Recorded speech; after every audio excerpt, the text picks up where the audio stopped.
Live from the Urban Brothers Center for the Arts in San Francisco, please welcome Maher.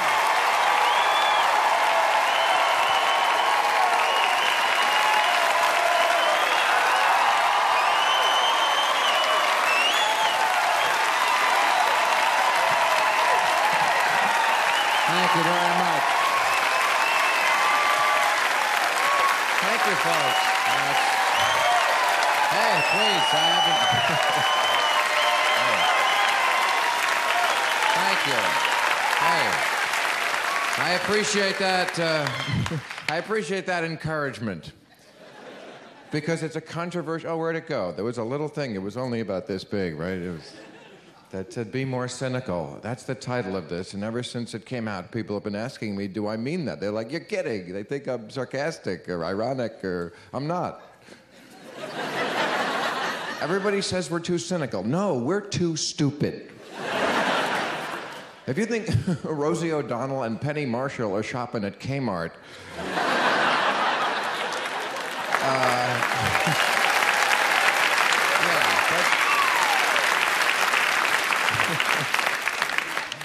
And I'm not just women, I'm saying. You know, I'm watching the playoffs, basketball. Men, come on, in America are way too invested in sports. They care too much. They care. No, but really, guys, you are not the 10th man. You're a machine for turning beer into piss. That's what you are. So it's so sad, you know, when the team wins and they go, we won! No. There's no we. You didn't win anything. 10 black guys who would hate you if they knew you won. You know, there's no... You're not going to be kicking it with Latrell Sprewell if the Knicks pull it out. You know, the only people who actually do better when the team wins are the strippers and the hookers in that town. They do good. But, you know, I was watching the beer ads now. I find it disturbing. The ideas put forth in the beer ad, because the old beer ads, the old school beer ads, were stupid enough, but I understood that. The implication was, if you drink this beer, these really great supermodels will want to fuck you. Right? That the silver bullet you're getting the eye, because that is what models want, beer drinkers. That's what... Okay. So that was stupid, but it's really disturbing what goes on now, because the implication is that the beer is better. You know, they can have the women, but they want the beer. Wayne Newton has all the groupies. He wants the beer. He just... There's that guy, you know, he's looking at the beer. That's much more disturbing to me. Al Gore said that, you know, they market candidates the way they do dog food and soap suds. Cutting edge, Al, isn't he always right up? Which isn't even true, because you can't lie about dog food, okay? That's our... Yeah.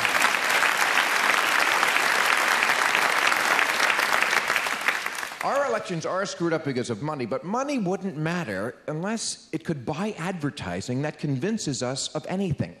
I don't want you to be as cynical as the people who make campaign ads, just cynical enough to see through that motherfucker. Because until you do, we have this system of open bribery. It's not going to change. You do realize you are represented by soulless cash whores. And whoa, please, when I say that, I mean no disrespect to actual whores. I want that clear.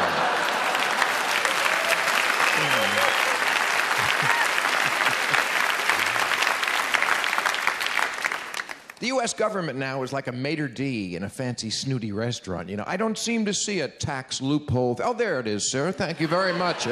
I'll show you right... I mean, how do you think we got George Bush, the sequel? And I'm not saying... He's not, you know, no, he's he's not any worse than a lot of them, including Gore. It bugs me, the way the Bush family puts the questioning of their integrity completely off limits, as if they're better. They fight as dirty as anybody. They finished off John McCain in the primary season here in New York State, where they're supposed to be smarter, with an attack ad that basically said that McCain was soft on breast cancer. No, I'm not kidding, because McCain voted years ago against some pork-laden bill that had some breast cancer funding in it. And it worked. That's the sad part. This shit works. This only works if people are watching it going, I didn't know McCain was for breast cancer. I'm gonna have to look at that man again. Maybe it was something in Vietnam, you know, they say he was tortured by a tit or something over there or something. How could I tell you? This George Bush, I don't like this little prick. I gotta be honest. Stop.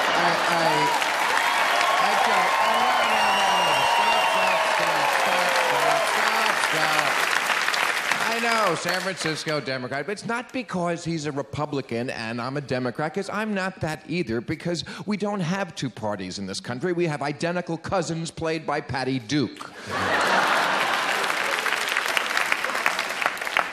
What I object to about George Bush is I didn't know who he was a year ago.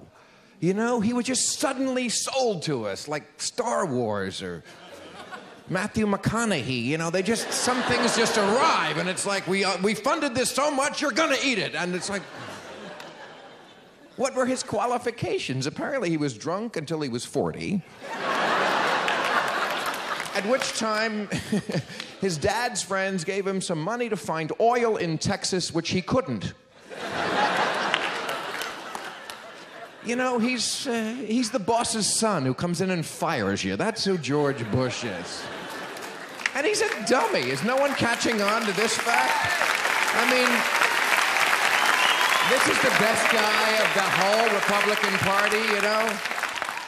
He's going to be in charge of nuclear weapons and health care? I mean, this guy thinks Kaiser Permanente is the leader of Germany.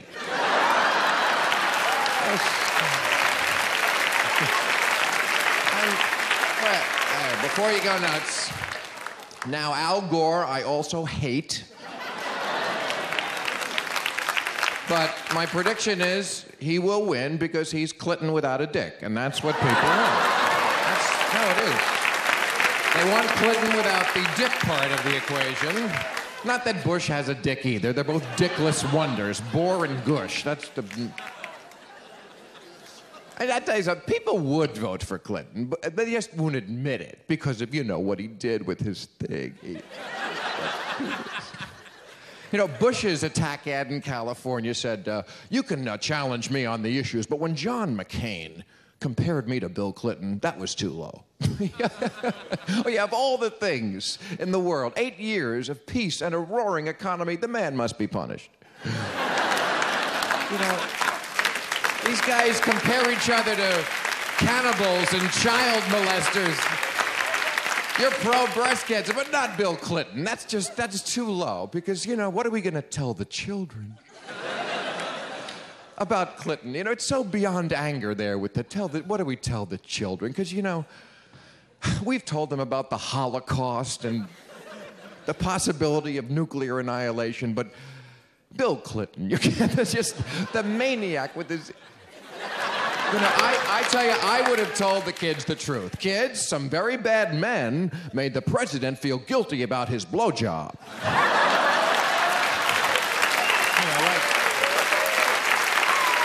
the way,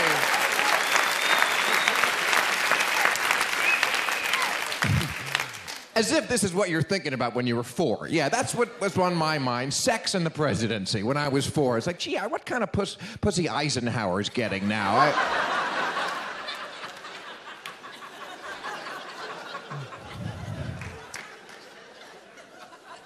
This obsession we have with kids, whatever happened to people? You know, the veterans of childhood? Those of us who made it out, don't we count anymore? Must everything be for and about the children, our most precious resource? I promise you, our most precious resource is petroleum.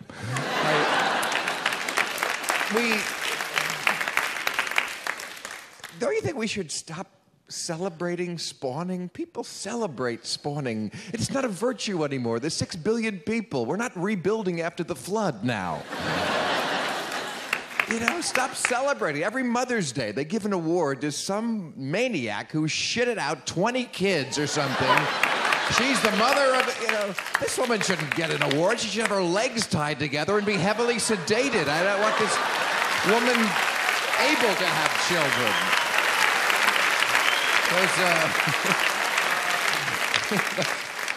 Those plucky McCoys of Iowa, with that litter of puppies that woman had, and then they have the nerve to say it's a miracle from God.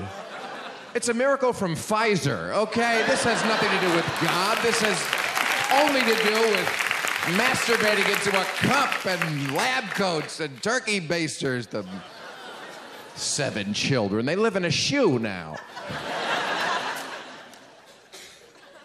And I don't dislike children. I just don't particularly want to be around them a lot. The problem is, neither do their parents. And I'm getting tired of being constantly involuntarily deputized into the fight to keep your kids away from adult pleasures, you know? It takes a village, that's just a saying. Us other villagers are busy, okay? I have other things to do in the village. What happened to telling kids some things are for children and some things are not? I mean, there's hundreds of thousands of nonviolent drug offenders in jail now because that's the front line of defense in keeping drugs out of the hands of children. And it's just not right. It's not fair. How about zero tolerance for injustice? You know, this drug war, we put up with so much shit because of it. I do personally. There's censorship in television. I can't make a joke about taking drugs on my show. We can talk about taking drugs, but we can't make a joke because the kids might be watching. We made it funny. No, then they'd want to run out and they'd do it and they'd take drugs and that could lead to dancing.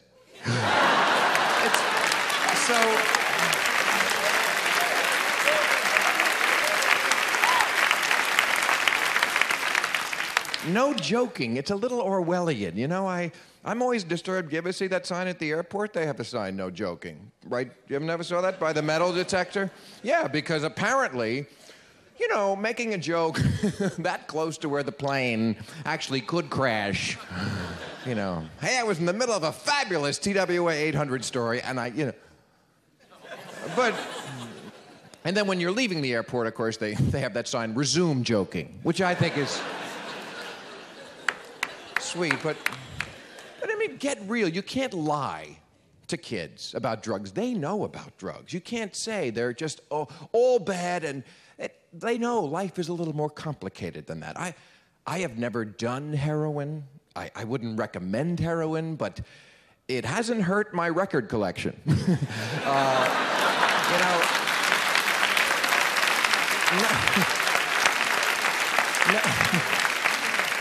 I mean, let's be real. None of us would like to, or does, live in a world without drugs. The Partnership for a Drug-Free America. Please make me laugh and gag at the same time with that title.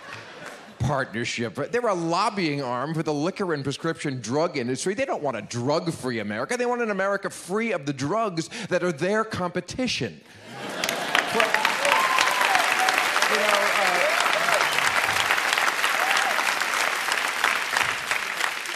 Prozac doesn't want to go up against marijuana. It will lose.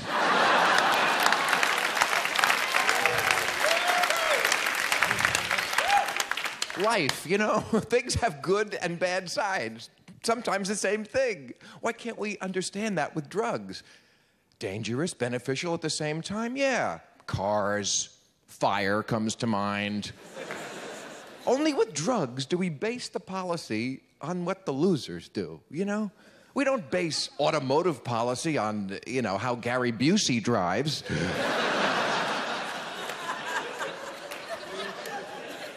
And yet we base drug policy on Gary Busey. I don't understand that.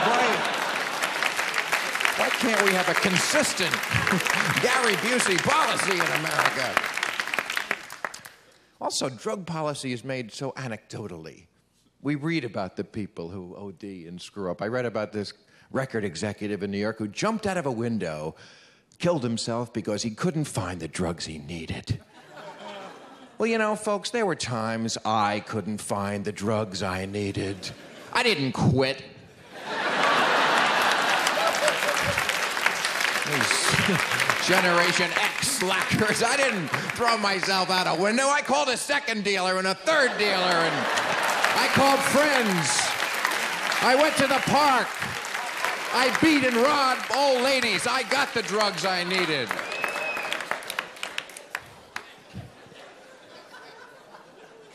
Drug war, drug war. How long has this been going on? It's like the 100 Years' War. We don't remember when it started, why it started. I would think they'd be embarrassed by the metaphor of it by now. A war. No war goes on this long. The only reason citizens don't rise up against it is because we know that the government, of all people, is not going to actually stop you from getting the drugs you want. I mean, no one's out there, Billy, this could be our last joint. The government is on the case, and they're practically the untouchables. This may be the last time I see you high. You know, they keep fighting the drug war with different methods. The Reagan-Bush program in the drug war, I love this, was called crop replacement.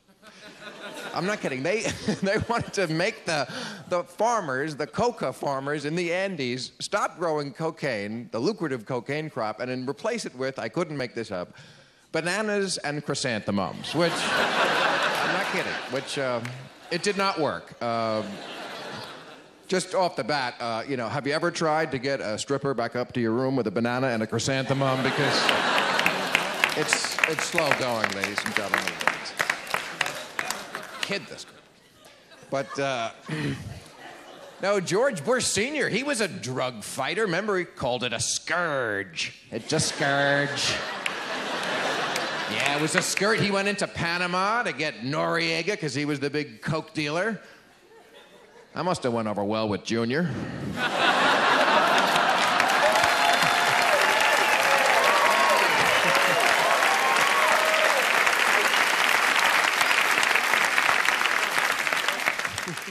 Thanks, Dad. Why don't you just cut off the whole supply?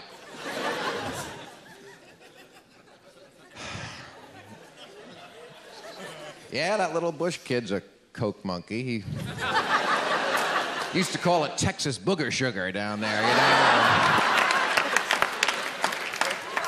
And Gore was a huge pothead. That's your choice in this election, a pothead versus a former cokehead. And that's not even what's bad about it. What's bad about it is both of them are too dickless to live up to that and say, okay, we did it. It doesn't hurt you that much. Let's change the way we look at it. And I'll tell you something. If Bush does get to be president, I hope he has some cocaine because he has got a lot of fucking studying to do, this guy. He's going to have to pull a few all-nighters.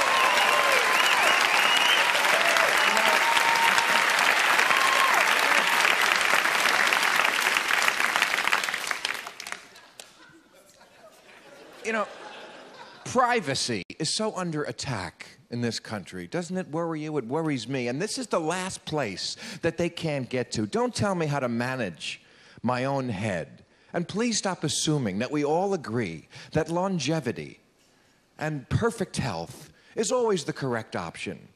No. Sometimes fun costs you. It just does, you know? And that's okay. You're willing to make that purchase. Sammy Davis Jr. was 64 when he died. Give me 64 Sammy years. I'll be happy.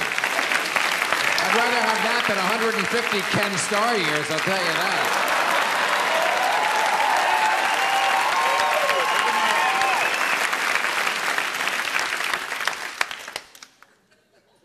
There was a billboard with Sammy Davis Jr. on it that I saw, and I objected to this a lot. A picture of Sammy was from the anti-tobacco people, and it said, "He took our breath away. Tobacco took his away." Well, no. Tobacco didn't harvest itself and hop on a bus to Las Vegas and shove itself down Sammy's throat. Sammy Davis Jr. was a free man. He made a personal decision. Remember those? He wanted a drug. The tobacco companies were the pusher, and the government is the mafia that wants a cut. That's all. This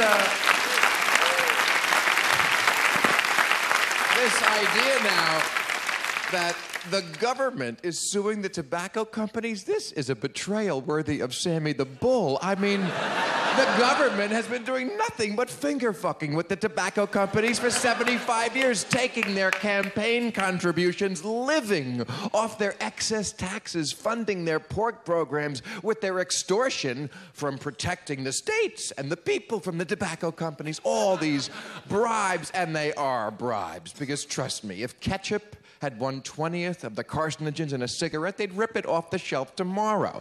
So the government is full of shit when they tell you that they care about you. They would have you believe that.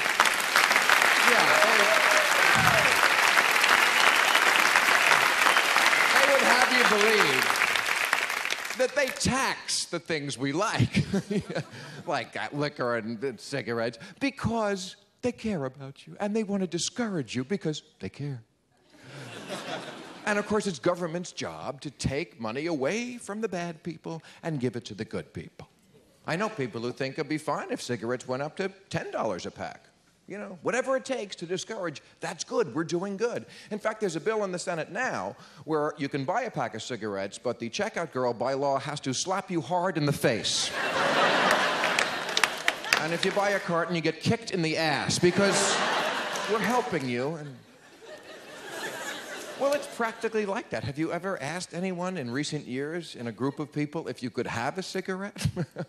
And they look at you like you just asked if you could light farts. You know, like, would you mind if I actually lit my gas on fire during the meeting? Would that be out of line? And, oh, it would. Well, excuse me. I'll go out here with the other fart lighters.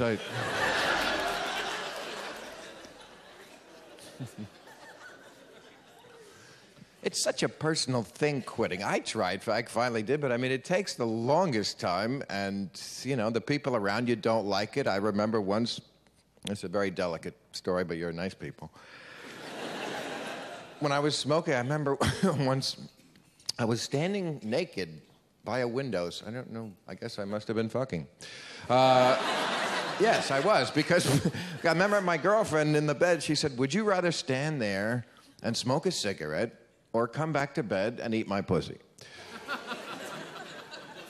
And, there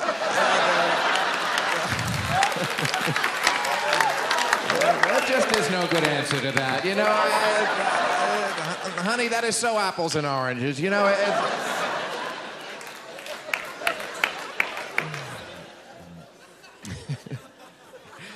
yeah, you know, the other way the government pretends to be caring and discouraging is they attack the advertising, the root of the problem. You know, the Marlboro Man had to come down. He was too powerful. That was just... You know, I'd never thought about smoking, but that siren call of the man, he's on a horse and he's gay, and, you know, how could you resist the Marlboro? Joe Camel had to go. The Budweiser frogs were too powerful an image to people. Hey, even if you are a kid, if you can't resist a frog, I hope you die, and I want you to die. I mean, let's start thinning the herd now. I am and always have been pro-death. Anyone pro-death? I'm pro-death penalty. I'm pro-choice. I'm pro-assisted suicide. I'm pro-regular suicide. I'm for anything that gets the freeway moving faster. That's...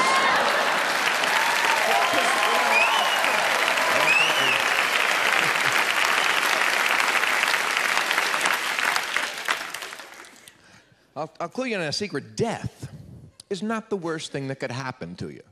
I know we think that. We are the first society ever to think that. It's not worse than dishonor. It's not worse than losing your freedom. It's not worse than losing a sense of personal responsibility. Do you know that the first payment went out recently to someone who sued the tobacco companies after the warning label appeared on the pack, after she started smoking? but it didn't mention her by name. You see, that was the crux of the case. And government, by taxing these kind of things, they're making decisions for me, which I don't like them to do, about what's important in life. By taxation, the government tells me children and churches are good, and cigarettes and liquor are bad. And of course, I couldn't disagree more.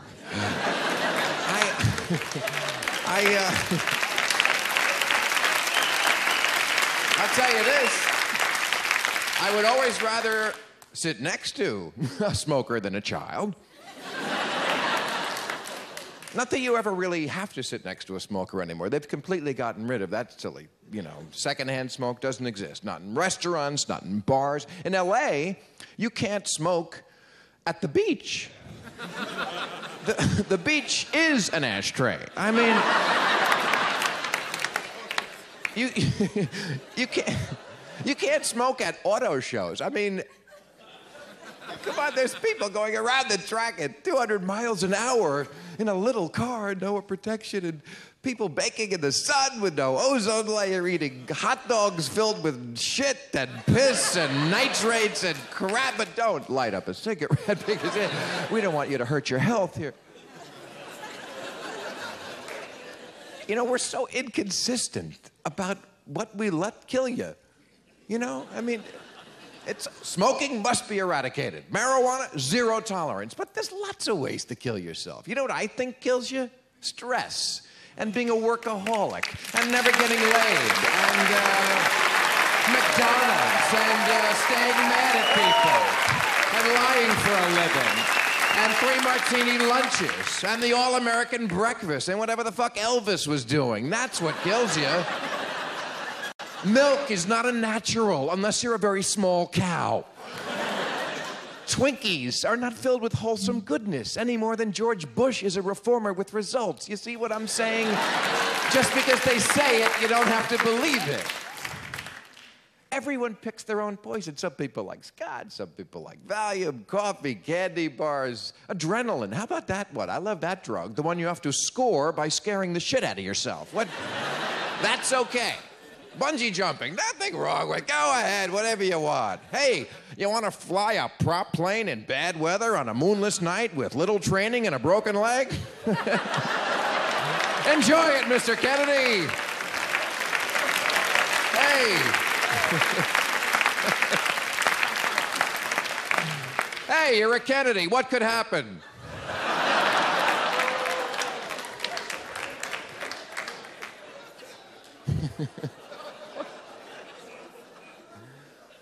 Cars, somehow, are always okay. No matter what happens in a car, we don't care. Every Memorial Day, I hear that on the news. We expect 550 traffic deaths, and people go, that's about right. Yeah, 550, that's in the ballpark, but, but if one soldier dies, can you figure that out? How come soldiers are an intolerable way to die? It's funny, you get to be president, you know that you have an army, you just can't use it in a way that anybody ever gets hurt. Remember in Kosovo, those 3 knuckleheads who got captured? Remember there was 3 guys, they wandered across the border looking for a soda machine or something, and they were in jail in Yugoslavia for a month, and people here were like yellow ribbons. And was it really that bad? One guy had bedhead. They're sharing a disposable razor in there. We've got to get them out, I mean, people, they're soldiers. They're not tourists caught in a bad situation.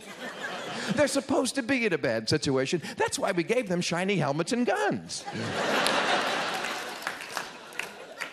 When you join the army, you trade away certain rights in exchange for getting to shoot people without getting into trouble for it. It's a good deal. Same thing with the cops, and I defend the police. I like the police, you know what? But I'm tired of hearing this, you don't know what it's like to be a cop. Exactly, I don't. Because I didn't choose that profession. But if I had, I probably would have realized there was some element of danger there. It's like a proctologist coming home the first day. I'm looking at assholes all the time.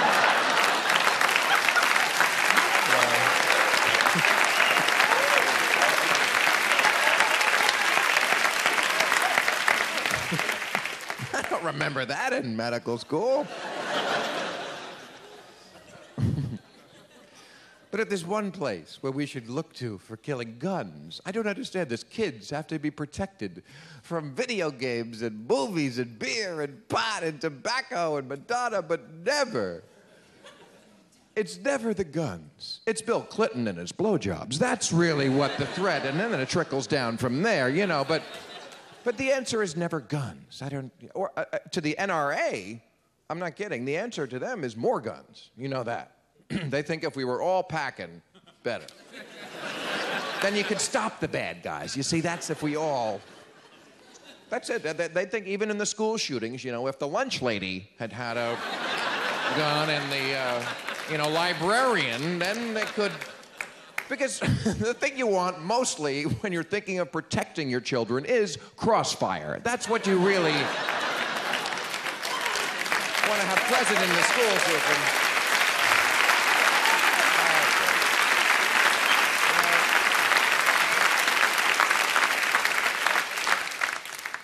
You know, Charlton Heston, and I like Charlton Heston, but he recently was re-elected president of the NRA for the third term, and they made an exception because their charter, their constitution says you can only have 2 terms, but they changed it. Ah, so constitutions can change. Interesting.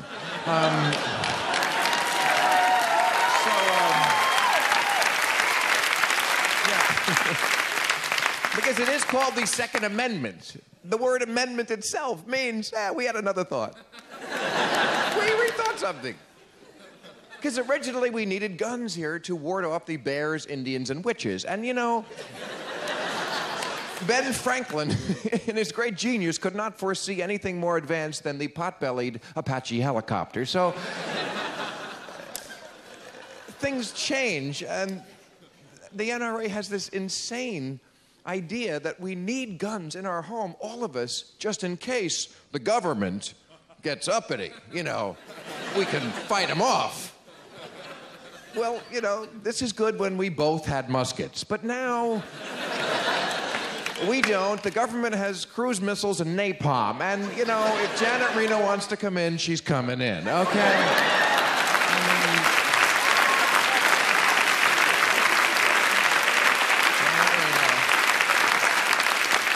The only one with balls in that whole administration, I tell you. If she were a woman, I'd marry her. I love her.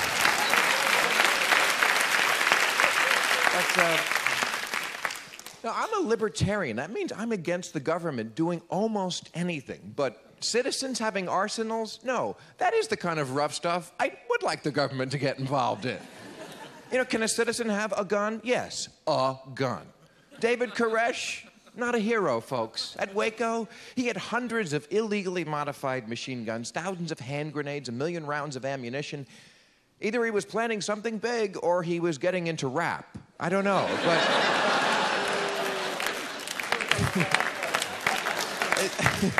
It just seems the debate, they will not give an inch. You know, there are many attempts to pass a law in states just requesting a limit of buying 1 gun a month.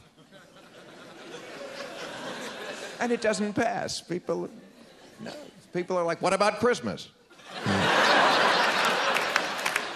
I mean, 1 gun a month. If you started when you were 18, by the time you were 60, that'd be over 1,000 guns. I don't care how small your penis is, that should be enough guns.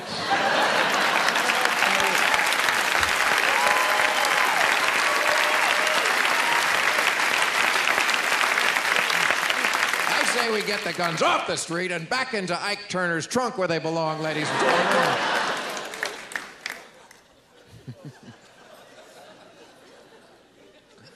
Oh, I kid the gun owners. I don't want to get shot. I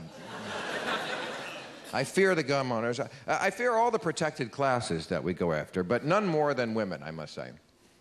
Because, you know, if you say anything truthful but unflattering about a woman, then, or women in general, that's a political statement, and they will play the begrieved minority card faster than you can say Johnny Cochran.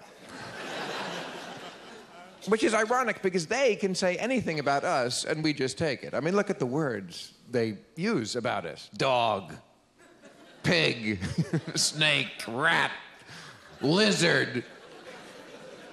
And we just... Yeah, okay. You know, just, all right, yeah, that's nice. But question, you know, anything about a woman or any female icon. I never got so much hate mail as when I talked about Lady Diana, who, I know she was a lovely housewife who did some fine charity work, period. But, you know, the problem is when it gets political, I couldn't help notice that at the end of last year, the end of the millennium, people made lists, magazines and TV shows of like the 100 most influential people. And on one of them, she was 77, ahead of Roosevelt, James Joyce, and Stalin. Now, you know, Stalin killed 20 million people. Good? No. But influential? Yes. I would say influential. For a lot of people, that means something.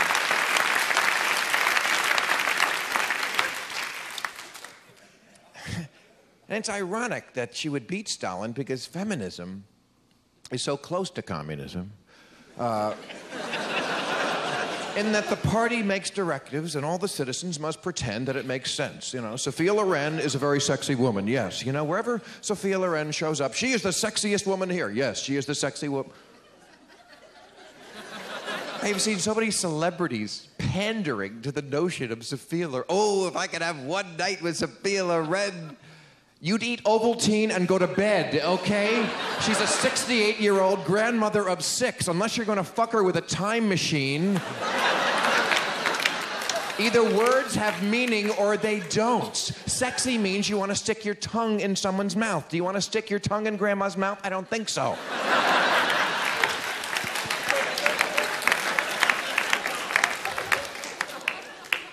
You know, People magazine every year puts out their 50 most beautiful issue, right? And they plainly mean physical beauty, because 49 out of the 50 people are just physically beautiful, the usual suspects. And then right in the middle, there's somebody like 100 years old. And to me, this is a safety issue. I'm thinking about kids. There are 13-year-old boys using this to jerk off. And ladies and gentlemen, this poor kid coming around the corner from Pamela Anderson and Selma Hayek, Jessica Tandy, oh my God. It's not fair for the children, ladies and gentlemen. It's the kids that I'm thinking about.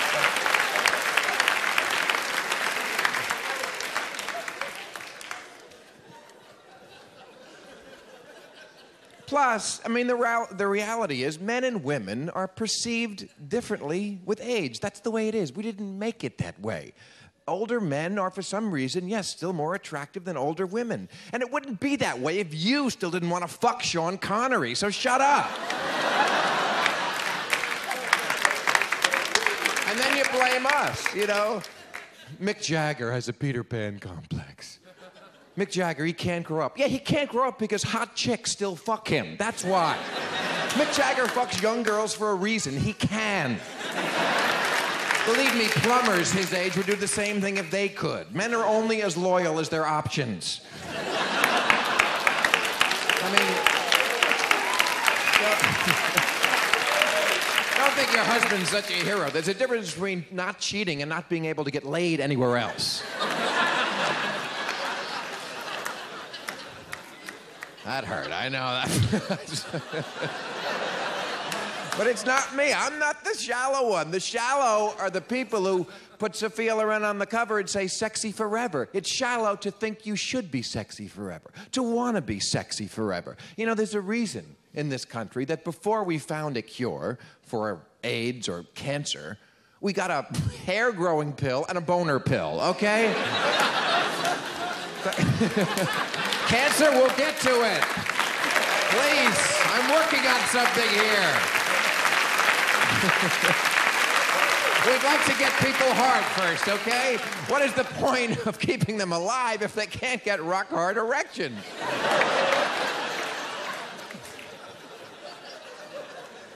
I mean, Viagra is not natural. When you're 75, you're supposed to be thinking about God, because you're going to meet him soon, and not...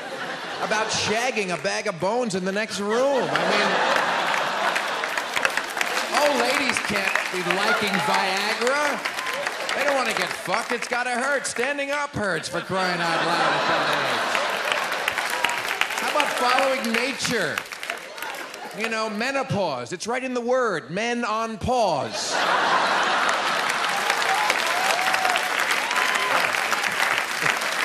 What do I tell you? I must be getting angry now. Yeah, but we get blamed for a lot, you know, that we don't deserve. This fixation on youth and thinness. You know, it's something we get blamed for, and we shouldn't. We never asked for it. I remember when Twiggy came on the scene. Who's my age? You remember Twiggy? Really? Okay, well, if you don't know, in the late 60s, when all the wrong women were burning their bras,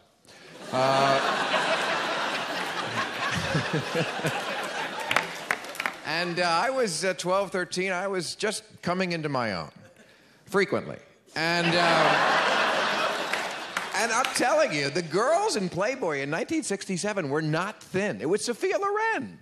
She was not thin. Marilyn Monroe, they were all 260, 270. Jane Mansfield, these pie wagons. I mean, you could serve drinks on their ass. But you know, we were fine with that. You know, we never asked for a change. We didn't ask for Twiggies. Twiggy came out. We thought she was a skinny, ugly chick. But, you know, we're men. We were like, if this is what they're giving us to fuck, then I guess that's what we'll be fucking. I mean, we don't want to, but this is what they're giving us now, and I don't like it, but...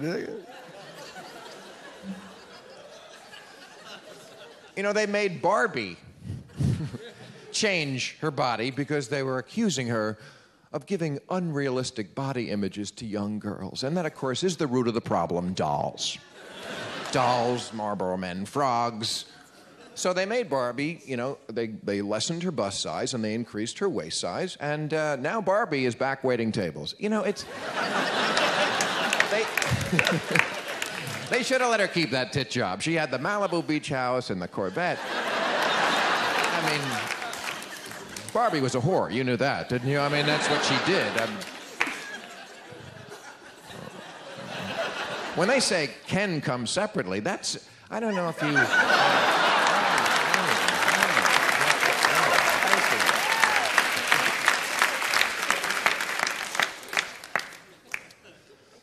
But here's what's bugged me. Women's agenda, your agenda, that's romanticized and lionized. Our agenda... Bill, only Jesus Christ saves. Oh, gosh. That guy should probably go before I get to the section about Jesus Christ.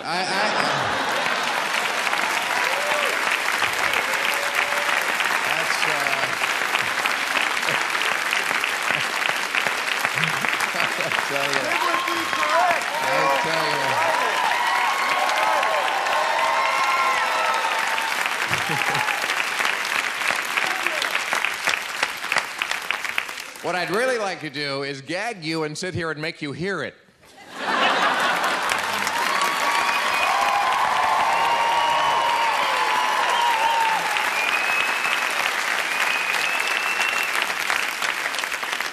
But because I'm Christ-like, I won't. Because I try to...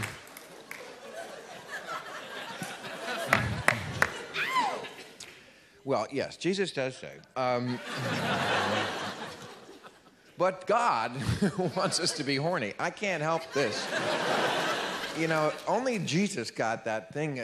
Not Jesus himself, you know, but the people who spoke for him made it about, you know, sex is bad because, you know, nature wants us to be horny and spread seeds. That's why I love rap music. Rap music is the first music to be honest about the male agenda. It's not a lot of bullshit about, you know, I will be with you on a mountaintop. It's back that ass up, you know? It's... You got to admire the honesty.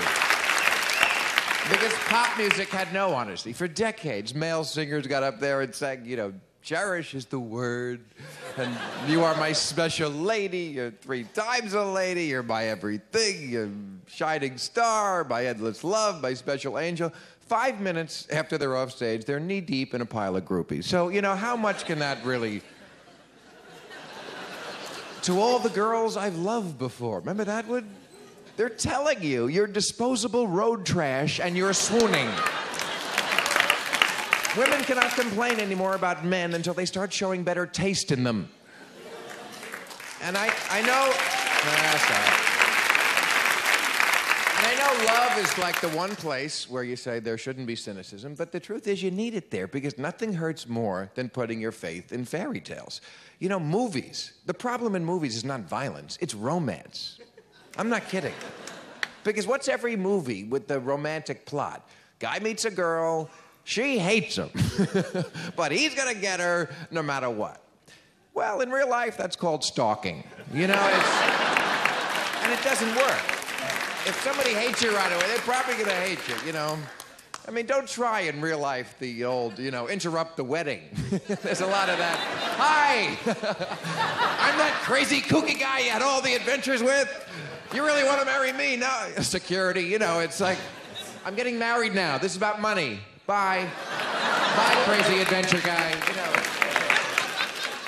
Romantic myths are the most dangerous. There's a song on the new Ricky Martin album, and he is dreamy.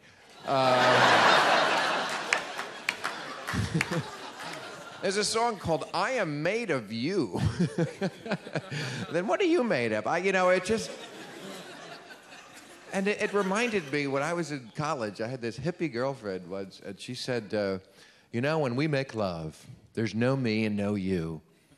Our bodies are like one continuous being. And I said, okay, but how about paying some attention to our dick?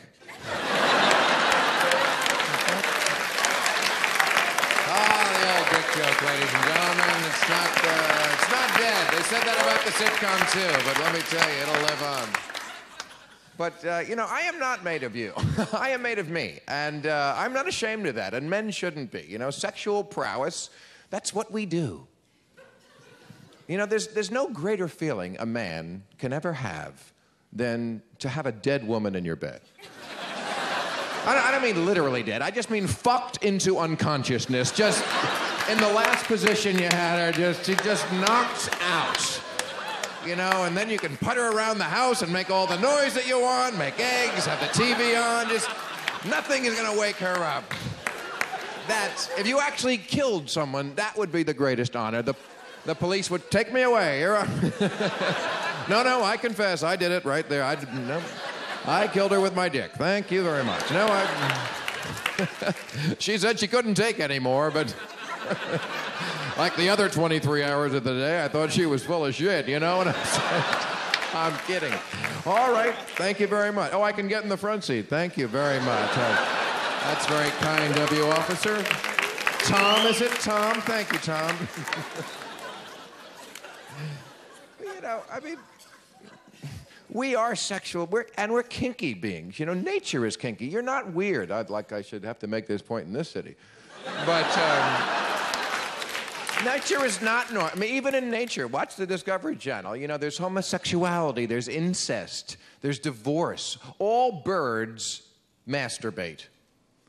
You thought that was shit on your car. No.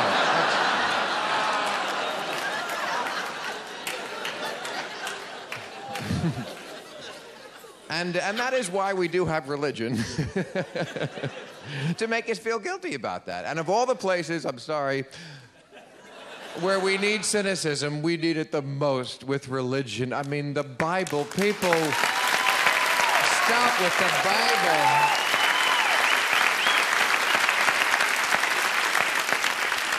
The Bible, people talk about it like it's a Bible, you know? I mean... Honestly, how does that get you closer to God? If you switch the stories in the Bible with the ones that you had in your fairy tale books as a kid, would you know the difference? If it was religion, that Jack went up a beanstalk, and a fairy tale that Jonah lived in a whale. Delilah, Rapunzel, a talking wolf, a talking snake, you know. There's a poison apple in the Garden of Eden, and there's one in Snow White. Does it matter? Who cares? You know, to believe these things, Noah, Noah matched 2 of every species. Do you know that there's 800,000 species of insect? So you mean this old man matched up every little tick and mite and got them to fuck on a boat? Is that really... That's gonna get you closer to God, to think that? I mean, the Bible, if you read it, looks like it started out as a game of Mad Libs. It does it, it's like, and then God made woman out of a rib. A rib, look at that. I mean, with all due respect, Exited Sir, I mean, God doesn't write books, okay? He can make a sunset. Why would he want to? You know, this idea that we make God into this semi-human, he's a single parent who writes books and gets pissed, he has a son. What is this, Bonanza? He has a son. I believe in God. I just give him a lot more credit than this. I know that you can't know God. Our imaginations and imagining anything other than us is so limited. Everything that's not exactly like us, we make almost like us. Like aliens. Have you noticed they're never really that alien? They're just like us, but a metal eyebrow. Oh, yeah, they're so different, Pointy ears, a lot of skin conditions, 28th century, dermatology still a problem, And it's the same with God. We make him so much like us. And the irony there is that in the Bible, they're telling you in the very first story that you can't know him. What's the big sin they do right away? They eat from the tree of knowledge. Get it, knowledge? Pay no attention to the man behind the curtain. That's what he's saying. You understand God as well as your dogs understand you. I believe that is the correct analogy, and that's why we love to be pet owners, because we are God to them. We leave and they're sad. We come back and the sun has risen again. The life giver has somehow returned to dispense justice and mercy. Here's a biscuit. You were good. You were kicked out of the bedroom of Eden for shitting somewhere. And I know because I was raised Catholic. I know, and it's a programming you have to deprogram. It takes a lifetime sometimes. To this day, I cannot have sex on Christmas. There's no rational reason. I just feel Jesus is up there going, just don't fuck on my birthday. Would you? Is that? And Jesus is great. I love Jesus. Is there a better role model? No. It's religion. It's the people who get in between. The bureaucracy, I mean, first of all, you can't talk directly to God. That is bad. You got to go into a priest, and then he tells Jesus, and Mary got in there. It's like the DMV, it's...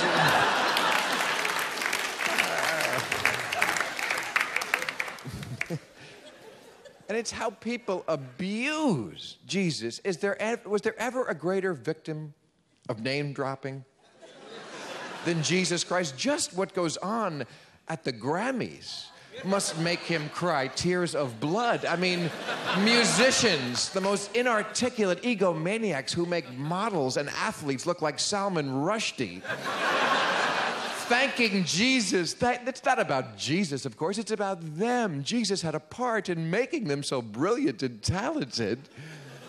And then they thank their agent and their manager, because they did too.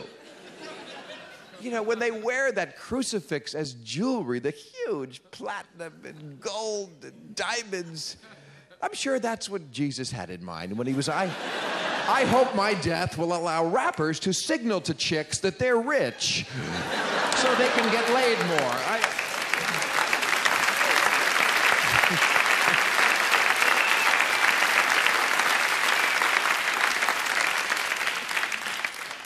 And yes, athletes, let me tell you, Jesus doesn't care who wins the game. So stop thanking him, okay? I never heard anybody blame Jesus when they lose. Fucking Jesus, I tell you, I had the ball right there. I had it in the numbers, and that Jesus. The other team outprayed us at halftime. That's what happened. You gotta pray harder than the other guy in this league. But, that stuff is just obnoxious. Religion is also dangerous. In Kansas, you probably heard last year, the Board of Education stopped teaching evolution. Apparently, the jury is still out for them on evolution. Actually, it came in 1925 in the Scopes trial, but okay. They thought the money would be better spent warding off the Blair Witch and posting the Ten Commandments in the school as a plan to protect their children, which would be good for 12th century Turkey. After this, we're going to fire the meat inspectors and protect against the E. coli virus by saying grace.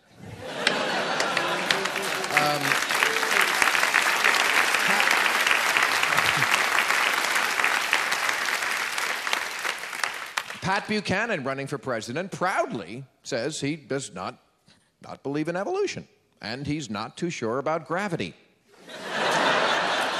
He thinks it might be a plot by Jews to get people to drop spare change, so he's...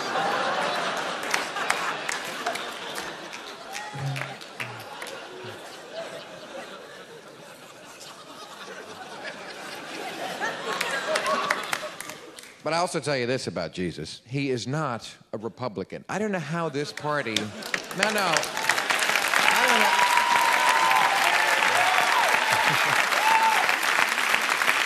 I don't know how this party took over Jesus Christ. What an unholy alliance. Because, back in the day, the Republicans used to be hot for money, not for Jesus. That's what I liked about them. Jesus would not be a Republican. He needs a shave and a haircut, and he hangs out with the poor, he's compassionate, he's got a hooker friend. He's Ted Kennedy, this guy.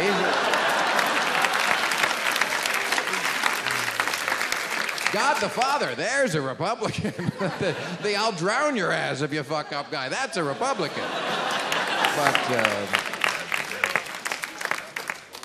he's a Jew, he'll never get the nomination. But that's what a Republican should be. The problem is Republicans don't act like Republicans anymore. I don't want a compassionate conservative.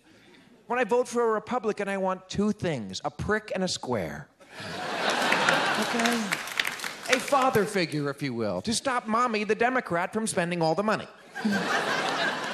If I want to get laid on a boat, I'll call Gary Hart. But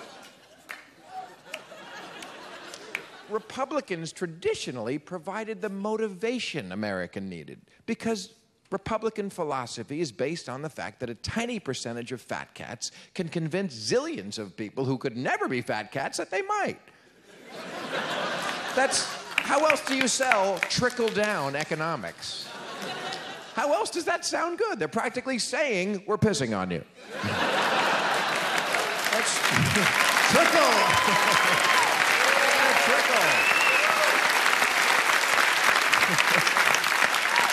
They're saying, we have all the money.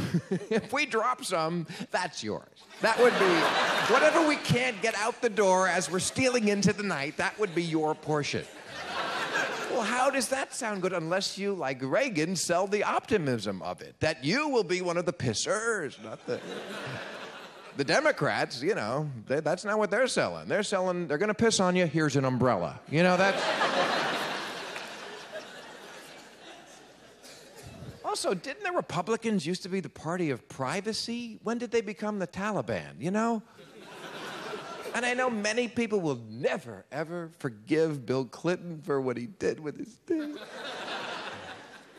I just don't understand that. The outrage, this outrage that he got a blowjob in the Oval Office. The Oval Office where Reagan, they say this, where Reagan wouldn't even take off his coat. He didn't know he had one on. How about that to start the discussion?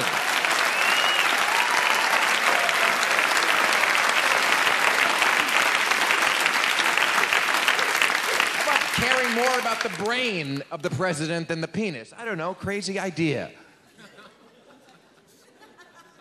I mean, how about some perspective on this? Is Bill Clinton a liar? Of course he's a liar. He's the best liar. That's why we elected him twice.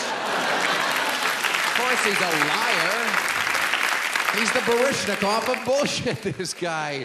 But I mean, get a little cynical about politics. I mean, they all lie. It's not if you lie, it's what you lie about. Clinton's predecessor lied about taxes and said Clarence Thomas was the most qualified guy to be on the Supreme Court. I mean, those are lies that are a little more relevant to my life than whether third base counts as sex. You know,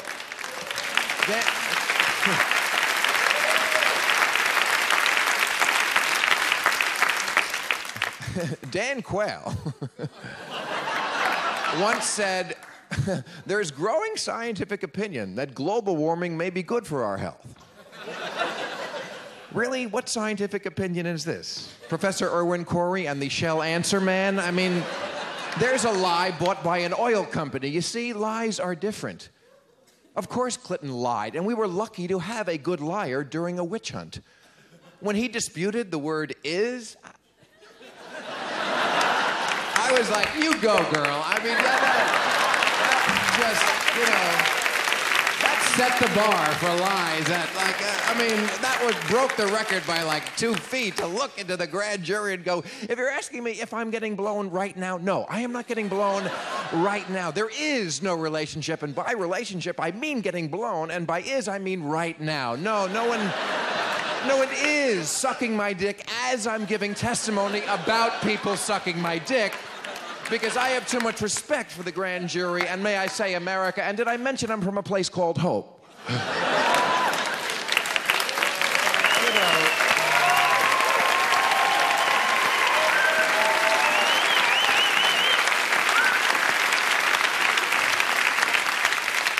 As if Monica Lewinsky was some sort of threat. You know, they kept at Ken Stark, just gathering facts. You know, like they're going to get to the bottom of something. Just gathering facts. You know, like they were going to find out that, you know, they were desperately in love. You know, she was Cleopatra. Clinton was going to die and leave Monica Lewinsky America. You know, they had become inseparable. She was Yoko. You know? Everywhere together in the White House. Monica's going to be sitting in at all the cabinet meetings, and if you don't like it, you can go fuck yourself. You know.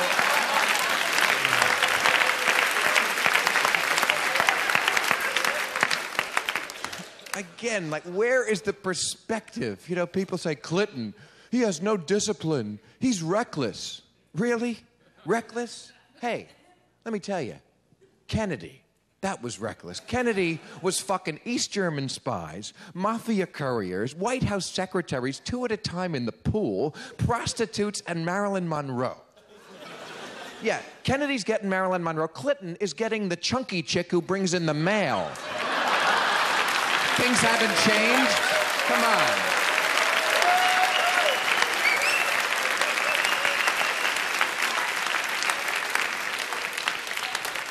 People say Clinton has no taste in women. No, he just has no opportunities. He's so in the spotlight, and people begrudge him that. They begrudge him the 10 shitty instances of prison sex that he did get. And that's what it is. It's prison sex. He was up against the wall in the windowless hallway, and the door's a little open, and she's blowing him, and he's looking. This is what the president should have to go through?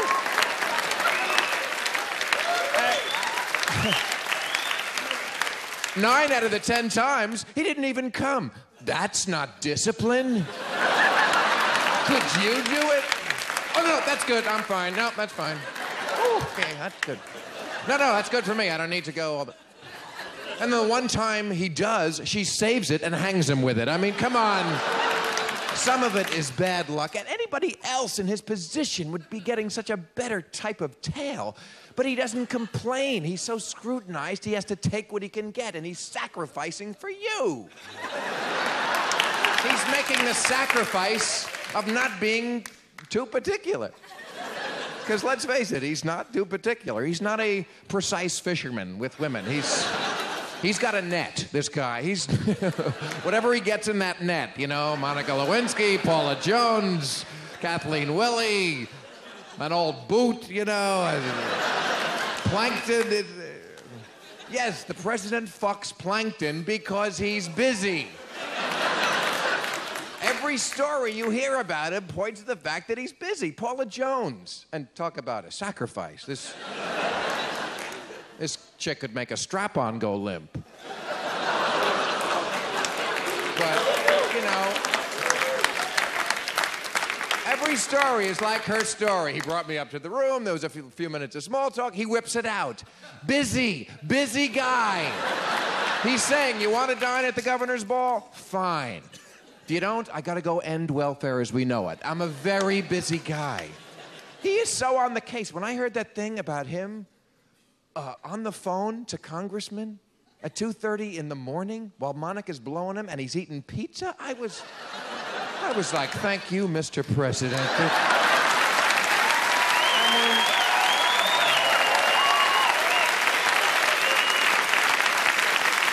is that not amazing that even at 2:30 in the morning, he's still working it. He's still on the phone, stroking congressmen, doing the things that you have to do to get things done. I mean, I heard about that. I was like, I am not doing enough with my life. I got to get a desk organizer or something, but I mean, have some sympathy. The man needs relief, even if his own wife said he is a hard dog to keep on the porch. You know, I mean, great amount of scandal. I've met this guy. I mean, he's got a charisma coming off of him. Like, I almost fucked him. He should get the Medal of Freedom for who he didn't fuck and for putting up with the shitty sex that he did have to get. We ought to get him some good pussy. That's my charity. Pussy for the president, ladies and gentlemen. Get some pussy. He'll feel better. We'll feel better. The world will be safer. For the children, ladies and gentlemen, for the children.